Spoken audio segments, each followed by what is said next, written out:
누가복음 9장 10절부터 17절 말씀 교독하시겠습니다. 사도들이 돌아와 자기들이 행한 모든 것을 예수께 여쭈니 데리시고 따로 벳세다라는 고을로 떠나가셨으나 우리가 알고 따라왔거늘 예수께서 그들을 영접하사 하나님 나라의 일을 이야기하시며 병 고칠 자들은 고치시더라. 날이 저물어 가매 12사도가 나와 여쭈오되 무리를 보내어 두루 마을과 촌으로 가서 유하며 먹을 것을 얻게 하소서. 우리가 있는 여기는 빈들입니다.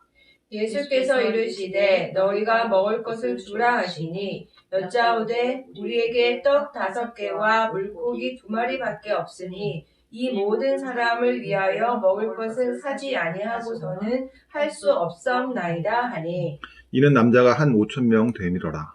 제자들에게 이르시되 때를 지어 한 50명씩 앉히라 하시니 제자들이 이렇게 하여 다 앉힌 후 예수께서 떡 5개와 물고기 2마리를 가지사 하늘을 우러러 축사하시고 떼어 제자들에게 주어 무리에게 나누어 주게 하시니 먹고 다 배불렀더라. 그 남은 조각을 12바구니에 거두니라. 아멘. 눈물 젖은 빵을 먹어보지 못한 사람과는 인생을 이야기하지 말라, 이런 말이 있습니다. 여기서 눈물 젖은 빵은 어떤 의미일까요? 어렵고 힘든 시간을 겪어본 사람, 고난을 겪어본 사람, 고생을 해본 사람, 이런 사람만이 인생이 어떤 것인지에 대해서 알 수 있다라고 보통 이렇게 해석들을 많이 합니다. 그런데 이어령 교수가 쓴 책이 있습니다. 빵만으로는 살 수 없다 라는 책을 썼는데요. 그 책에는 이 눈물 젖은 빵의 유래를 괴테의 소설 속의 한 시에서 찾습니다. 한 시인이 씻을 수 없는 죄를 짓고 고향을 떠나서 고향에 못 들어가니까 방랑을 하는 겁니다. 그 사람이 시를 썼습니다. 그 시의 내용을 제가 읽어드리겠습니다. 눈물과 함께 빵을 먹어본 적이 없는 사람은 괴로움으로 밤마다 침대 머리에 앉아 흐느껴 본 적이 없는 사람은 당신들은 모를 것이요 하늘의 힘을. 괴테는요, 이게 눈물 젖은 빵을 그냥 단순히 고생했다, 고난을 당했다, 힘든 일을 겪었다, 이런 의미로 쓰고 있는 것이 아니고요. 하나님을 떠난 인간, 죄를 짓고 에덴 동산에서 쫓겨난 인간의 모습을 눈물 없이는 빵을 먹지 못한다, 이렇게 적고 있는 겁니다. 가시덤불과 엉겅퀴에 땅을 갈아 밭을 일궈야, 땀을 흘려야 비로소 먹고 살 수 있는 사람이란 존재를 눈물 없이는 먹을 수 없는 빵, 눈물 젖은 빵으로 표현하고 있는 겁니다. 그러니까 눈물 젖은 빵에는요, 단순히 고생을 많이 했다, 이런 의미도 있지만 하나님의 나라, 낙오를 잃어버린 사람들의 회한이 담겨있는 의미라고 볼 수 있을 것 같습니다. 예수님은 빈들에서 사역을 하셨어요. 근데 아마 계획이 없었던 일을 하신 것 같습니다. 11절 같이 읽겠습니다. 무리가 알고 따라왔거늘 예수께서 그들을 영접하사 하나님 나라의 일을 이야기하시며 병 고칠 자들은 고치시더라. 예수님은 그들에게 하나님의 나라는 어떤 곳인지 알려주시고 가르치시고 또 찾아온 병자들을 다 일일이 고치셨습니다. 그런데 한 남자만 5,000명이었으니까 굉장히 많은 사람이 모인 거죠. 그러니까 예수님의 사역이 끝이 안 나는 거예요. 벌써 끝내고 사람들 돌려보내야 되는데 그 시간을 벌써 놓쳤습니다. 날이 저물어 가니까 제자들이 걱정이 되는 거예요. 마음이 초조해지는 거예요. 아, 예수님, 이제는 좀 끝내야 됩니다. 이 사람들 돌려보내야 됩니다. 벌써 지금 날이 이만큼 저물었어요. 이렇게 제자들이 말하는 겁니다. 12절. 날이 저물어 가매 12사도가 나와 여짜오되 무리를 보내어 두루 마을과 촌으로 가서 유하며 먹을 것을 얻게 하소서. 우리가 있는 여기는 빈들이니이다. 하지만 예수님은 계획이 있으셨나 봅니다. 대뜸 제자들에게 말하는 거예요. 너희들이 먹을 걸 줘라. 제자들은 굉장히 당황했습니다. 요한복음 6장에 보면요, 머리 계산이 회전이 빠른 빌립이란 제자는 계산기를 딱 두들겼어요. 탁탁탁. 아, 이 정도 인원이면요, 한 200데나리온은 있어야 될 것 같은데요. 근데 우리 그 돈이 없잖아요. 쓸데없이 이렇게 계산한 친구도 있고. 또 안드레는 이렇게 말했어요. 지금 있는 거는요, 물고기 2마리와 떡 5개, 5병 2엽밖에 없어요. 하지만 이거라도 하면서 예수님께 갖다 드렸습니다. 예수님은 그 오병이어 떡 5개와 물고기 2마리를 받으시고 5,000명에 되는 사람들, 남자만 5,000명이니까요. 어쨌든 그 사람들을 50명씩 무리지어서 앉으라고 말씀하셨어요. 그리고 16절, 17절. 예수께서 떡 5개와 물고기 2마리를 가지사 하늘을 우러러 축사하시고 떼어 제자들에게 주어 무리에게 나누어 주게 하시니 먹고 다 배불렀더라. 그 남은 조각을 12바구니에 거두니라. 빈들에서 먹을 것을 구할 데가 아무것도 없는 그 빈들에서 갑자기 잔치가 벌어졌습니다. 그것도 풍성한 잔치가 벌어졌습니다. 우리는 서로 요즘에 경쟁을 치열하게 하면서 삽니다. 정말 점점 살면 살수록 경쟁이 치열해진다는 걸 느낍니다. 교통사고가 나서 차가 막히기 시작하면요, 불이 나게 달려오는 사람들이 있어요. 누가 달려오죠? 레카차가 어떻게 알았는지 막 불이 나게 달려옵니다. 근데 그 사람들 운전하는 거 보면요, 막 아슬아슬해요. 막 요리조리 막 틈을 막 비집고 다니고 막 달려요. 그거 보면요, 막 가슴이 철렁철렁해요. 저러다가 사고 나는 거 아니야? 근데 이 사람들이 왜 이렇게까지 하는 걸까요?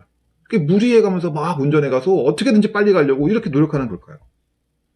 교통사고 딱 현장에 선착순 몇 명까지는 레카차를 끌 수 있는데 늦게 가면 어떻게 돼요? 맹탕인 거예요. 그냥 다 돌아가야 되는 거예요. 아무것도 얻지 못하고 돌아가는 거예요. 빈손으로 돌아가야 되니까 어떻게든지 남들보다 한 발짝 더 앞서가려고 막 그렇게 운전해 가서 빨리 오려고 막 온 힘을 다하는 거죠. 또 얼마 전에 한 기사를 봤는데요. 미국에 있는 한 식당에서 가족과 가족이 막 패싸움을 벌였다는 거예요. 그 기사 읽으신 적 있으세요?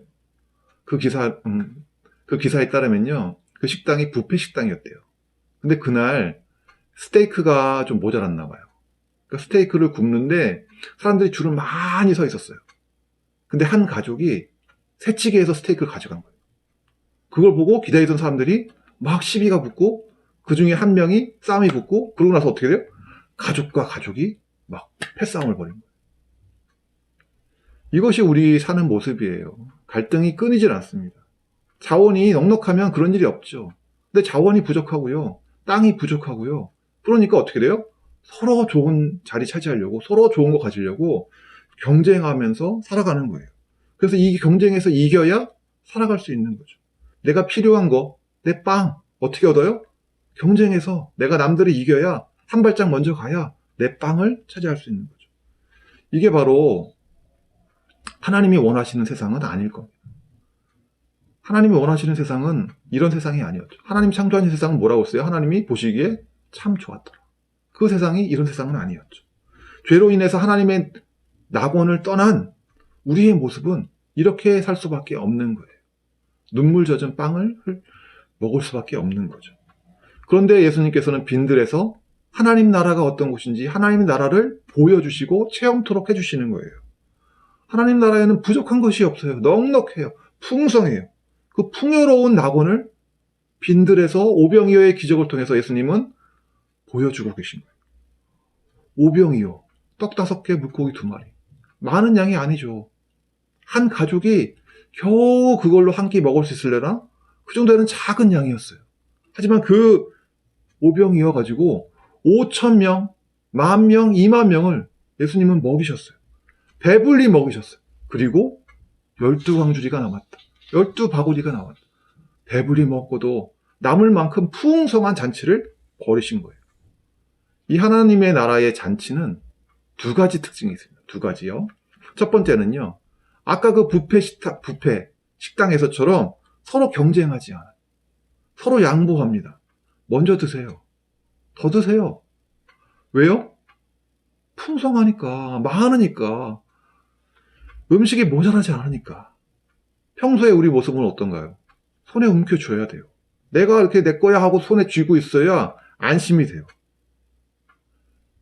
내 거가 있어야 내가 살 수 있지. 내가 내 빵을 쥐고 있어야 내가 안심이 되는 거예요. 하지만 하나님의 나라를 경험한 사람들은 어떻게 해요? 내 손을 벌려서 다른 사람에게 나누어 줄 수 있어요. 양보할 수 있어요. 2번째 특징은요, 하나님의 나라의 잔치에 참여한 사람들은 한 식구가 됩니다. 식구라는 말이 어떤 뜻이에요? 먹을식, 네, 먹을식, 입구. 그러니까 한솥밥을 먹는 사이라는 거죠. 한솥밥을 지어가지고 같이 나눠 먹는 사이. 허물 없이 가까운 사이, 가족이 된다는 거예요. 만약에 제가요, 돈을 어떤 사람한테 빌렸어요. 근데 제가 그 빚을 못 갚아요. 근데 그분이 나한테 연락을 해가지고 밥 먹자는 거예요. 어때요? 어땠을 것 같아요? 기쁜 소식이에요? 아니죠. 혹시 나한테 빚 갚으라는 거 아니야? 마음이 조마조마하죠. 밥을 먹으러 나가도 마음이 편치 못해요. 언제 이 사람이 빚 갚으라고 그럴까봐 마음이 조마조마한 거예요. 그래서 웬만하면 가고 싶지 않아요. 그 사람이 초대에 응하고 싶지 않아요. 그렇지 않아요? 근데 만약에 내가 빚을 다 갚아버렸어요. 그러고 나면 어때요? 오히려 내가 그 사람한테 전화를 하는 거예요. 밥 한번 같이 먹읍시다. 왜요? 밥 먹으면서 얘기하는 거죠. 제가 참 요긴할 때에 그 돈을 참 잘 썼습니다. 정말 고맙습니다. 이렇게 얘기하지 않겠어요? 하나님의 잔치에 초대된다는 건요. 예수님과 함께 밥을 먹는다는 건요. 어떤 의미예요? 하나님과 나 사이에 빚이 청산됐다는 거예요. 내가 죄를 지어가지고 하나님의 관계가 이렇게 멀어졌는데 예수님을 통해서 하나님과의 관계, 이 빚이 다 청산됐어. 깨끗이 청산됐어. 그래서 이제는 가까이 가서 같이 밥을 먹을 수 있는 관계가 되었다. 예수님의 십자가 사역을 통해서 하나님과 나 사이가 어떻게 돼요? 빚이 모두 청산되고 하나님과 나 사이에 평화가 이루어졌다. 그게 밥을 같이 먹는 사이예요. 하나님의 가족이 다시 된 거죠. 그래서 예수님을 믿고 하나님의 나라, 하나님의 잔치를 경험한 사람들은요, 내 것을 꽉 쥐고 있는 게 아니라 남들과 나눌 수 있게 되고요. 왜요? 하나님이 공급하시니까. 하나님이 공급하실 걸 아니까 내 걸 나눠줄 수 있어요. 그리고 내가 먼저 용서를 경험했기 때문에 나도 다른 사람을 용서해 줄 수 있어요. 다른 사람의 채무를 탕감해 줄 수 있어요. 이 두 가지 특징이 나타난다고 했어요. 제가 뭐라고 했죠? 두 가지? 나누어 줄 수 있고 서로 용서하는. 이게 바로 천국을 경험한 사람들에게 나타나는 특징이에요. 우리 교회를 찾아오던 젊은 노숙자가 있었어요. 이 사람은요, 꼭 교회만 찾아다녀요. 화요일이면은 어디 교회. 이렇게 쫙 루트가 있어요. 또 수요일에는 또 이쪽 동네 교회. 이렇게 매일매일 이렇게 교회를 찾아다니면서 도움을 청하는 게 이 사람의 일이었어요. 교회를 가면요, 사역자들이, 전도사님이나 목사님들이 그 교회에 있잖아요. 그러니까 거기서 1,000원도 주고 2,000원도 주고 항상 그러는 거예요. 그 사람 돈을 아끼려고 1,000원 받아가지고 버스비 쓰면 안 되잖아요. 그러니까 늘 걸어 다니고, 먼 길을 걸어 다니는 거예요. 먼 길을 걸어가서 자기가 이렇게 찾아왔으니 돈을 달라는 거예요. 이 사람은 찾아가는 게 일이에요. 찾아와서 돈을 수금해 가는 거예요. 우리 교회에 오면요, 밥을 달라고 해요. 그러면 밥을 차려줍니다. 그러면 밥을 엄청 먹습니다. 밥을 진짜요, 엄청 먹어요. 지금 안 먹으면 또 언제 먹게 될지 모르니까 먹어두는 거죠. 근데 오전에 찾아오면요, 담임 목사님이 그 사람한테 꼭 밥 먹고 가라 그래요. 밥 먹고 가라. 이따가 점심 같이 먹고 가자. 이렇게 얘기해요. 그래가지고 한 상에다가 같이 차려놓고 한 식탁에서 같이 먹는 거예요. 사실 조금 불편하죠. 노숙자가 이렇게 집어먹은 것도 내가 또 집어먹으려면은 좀 깨름칙해요. 하지만 담임 목사님은 그 사람을 어떻게 대접하는 거예요? 그 사람, 지저분하고 냄새나는 노숙자로 그 사람을 받아들이는 게 아니라 뭘로 받아들이는 거예요? 나와 같은 한 명의 사람으로 받아들이는 거죠. 하나님의 형상으로 창조된 인간으로 받아들이는 거죠. 멀리서 찾아온 나의 손님으로 그 사람을 받아들이는 거죠. 그래서 한 식탁에 앉아가지고 같이 밥을 먹는 거예요. 저도 그 사람을 도와주려고 애썼습니다. 목욕비도 주고요. 그 다음에 이발비도 주고. 여러 곳에 전화를 걸어가지고 일자리를 봐줬어요. 그래서 주유소에 취직도 시켜줬어요. 취직해주면요, 당분간 안 보여요. 그럼, 잘 됐나 보다. 이제는 노숙자 생활 청산하고, 이제 조금씩 자리 잡나 보다. 이렇게 잘 됐으면 좋겠다, 이렇게 생각하고 있는데, 한 달 지나면 또 찾아와요. 그러니까 거기 직장을 잡아도, 한 달 월급 받고 나면 그만두고 나오는 거예요. 그러니까 사회생활 적응하는 게 좀 쉽지 않았던 것 같아요. 그러면 저도 속상하잖아요. 야, 잘 됐나 보다 하고 기대했는데 또 찾아오고 또 찾아오는 거 보면 속상하잖아요. 그래가지고 그런 속상하면은 저도 그냥 보내요. 돈 없다고 그러고 그냥 보내버렸어요. 그러면 그 사람이 시무룩 해가지고 어깨를 축 쳐져가지고 터벅터벅 걸어가는 거예요. 참 안 됐다 싶기도 하지만 또 아예 좀 정신 좀 차려야지 하고 그런 마음으로 그 사람을 돈도 안 주고 보낸 적이 있어요. 근데 그 다음 주 되면요 또 찾아봐요. 근데 얼굴이 환해가지고 찾아오는 거예요. 그래가지고 아니 뭐 좋은 일 있었어? 무슨 일이야? 얼굴이 이렇게 좋아? 그러면 그 사람이 막 자랑하는 거예요. 지난주에 나한테 돈 안 줬지 않냐? 안 줬지. 돈이 없어서 못 줬다. 그러고 나면 그 사람이 얘기하는 거예요. 그래가지고 내가 가는 길에 예정에도 없던 교회 한 군데를 더 들렸다는 거예요. 그랬더니 그 교회 갔더니 내가 옛날에 알고 지내던 목사님이 거기 있다는 거예요. 그래서 그 목사님이 너무 반갑다고 10,000원을 줬다는 거예요. 그래가지고 막 그 사람이 막 자랑을 하는 거예요. 내가 그 얘기 들으면서요. 머리를 망치로 한 대 팍 맞은 느낌이 들었어요. 나는 그 사람한테 푼돈 이렇게 쥐어주면서 야, 내가 너 나 없으면 살 수 있을 것 같아? 내가 너 이렇게 도와줘서 너가 살 수 있는 거야 하는 이런 교만한 마음을 제가 가지고 있었어요. 근데 그 얘기를 딱 들으면서 내가 이 사람을 도와주는 게 아니고 내가 이 사람을 돌봐주는 게 아니고 하나님이 이 사람을 돌보고 있구나. 그걸 제가 그때 깨달았어요. 그러고서 돌이켜 보니까 이 사람이 겨우 내내 밖에서 살면서도 감기 한 번 안 걸리더라고요.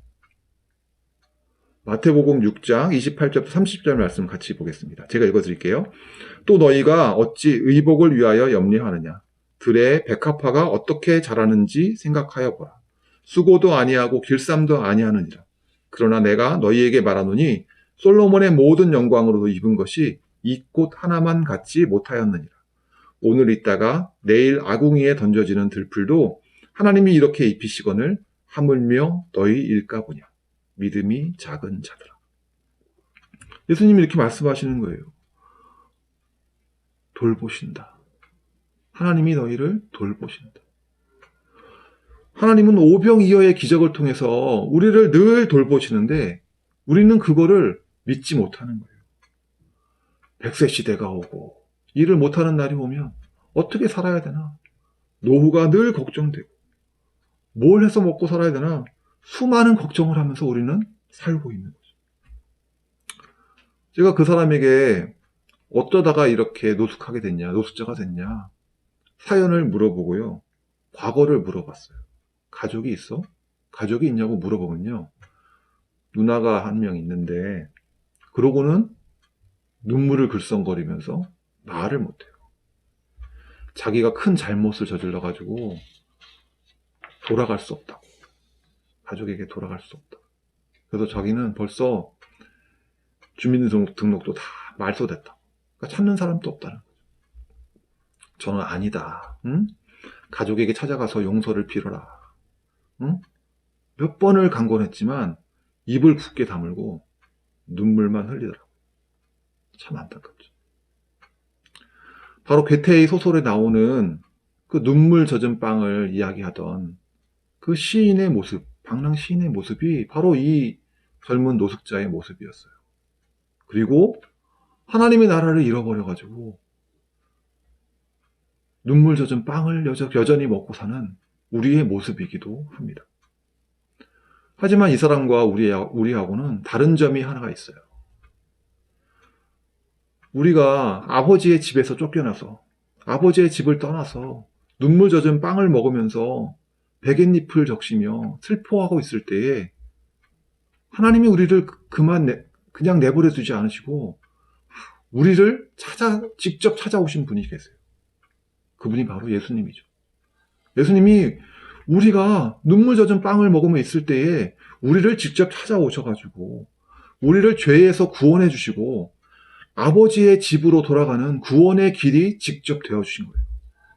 그리고 성령 하나님을 보내주셔가지고 우리가 그 길을 아버지의 집을 향해서 잘 갈 수 있도록 그 길을 손잡고 함께 인도하며 동행해 주시고 계신 거예요. 말씀을 정리하겠습니다. 아버지의 집을 떠나서 애통해하면서 눈물 젖은 빵을 먹고 있는 우리에게 예수님은 빈들에서 벌어진 오병이어의 잔치, 기적을 통해서 천국이 어떤 곳인지, 그 풍성한 천국의 모습이 어떤 곳인지 우리를 보여주시고 경험토록 해주십니다. 그 천국을 경험한 우리들은요, 다시 예전처럼 사는 것이 아니라 내 거야, 내 손에 움켜쥐면서 살고 있는 것이 아니라 나누고 양보하며 살 수 있게 되고요. 먼저 하나님의 은혜, 죄사함을 경험한 사람들로서 다시 내 주변에 있는 사람들, 이웃을 용서할 수 있고 죄를 탕감해주는 그런 사람들이 되는 거죠. 타인을 용서하며 내 이웃으로 받아들여주고 내 가족으로 받아들여주는 그런 사람들이 되는 거죠. 한 주간도 하나님의 은혜를 경험하시길 바랍니다. 그리고 하나님의 은혜를 경험하고 정말 이웃과 나눌 수 있고 그 이웃을 내 가족으로 용서할 수 있는, 서로 용서할 수 있는 한 주간 되시기를 바랍니다. 네, 기도하겠습니다. 하나님, 내 손에 쥐고 이것밖에 없다, 이렇게 생각하고 사는 것이 아니라 하나님의 주신 것에 감사하며 살게 하여 주시고 하나님의 주신 것을 이웃과 나누며 살게 하여 주시고 서로 용서하며 사는 우리들 되게 하여 주시옵소서. 오병이어의 기적을 항상 경험하며 사는 우리들 되게 하여 주시옵소서. 코로나 확진자가 늘어나는 상황 가운데 있습니다. 그 가운데 코로나로 인하여 격리되고 가족을 볼 수 없는 사람들, 주여 그 마음을 주님, 그 마음 가운데 하나님 은혜를 더하여 주시고 또 코로나로 인하여 사업에 어려움을 겪고 있는 사람들이 많습니다. 하나님, 그들에게 하나님 오병이어의 기적을 베풀어 주시고 하나님 살 수 있는 양식을 제공하여 주시옵소서. 은혜 내려 주시옵소서. 감사하며 예수님의 이름으로 기도했습니다. 아멘.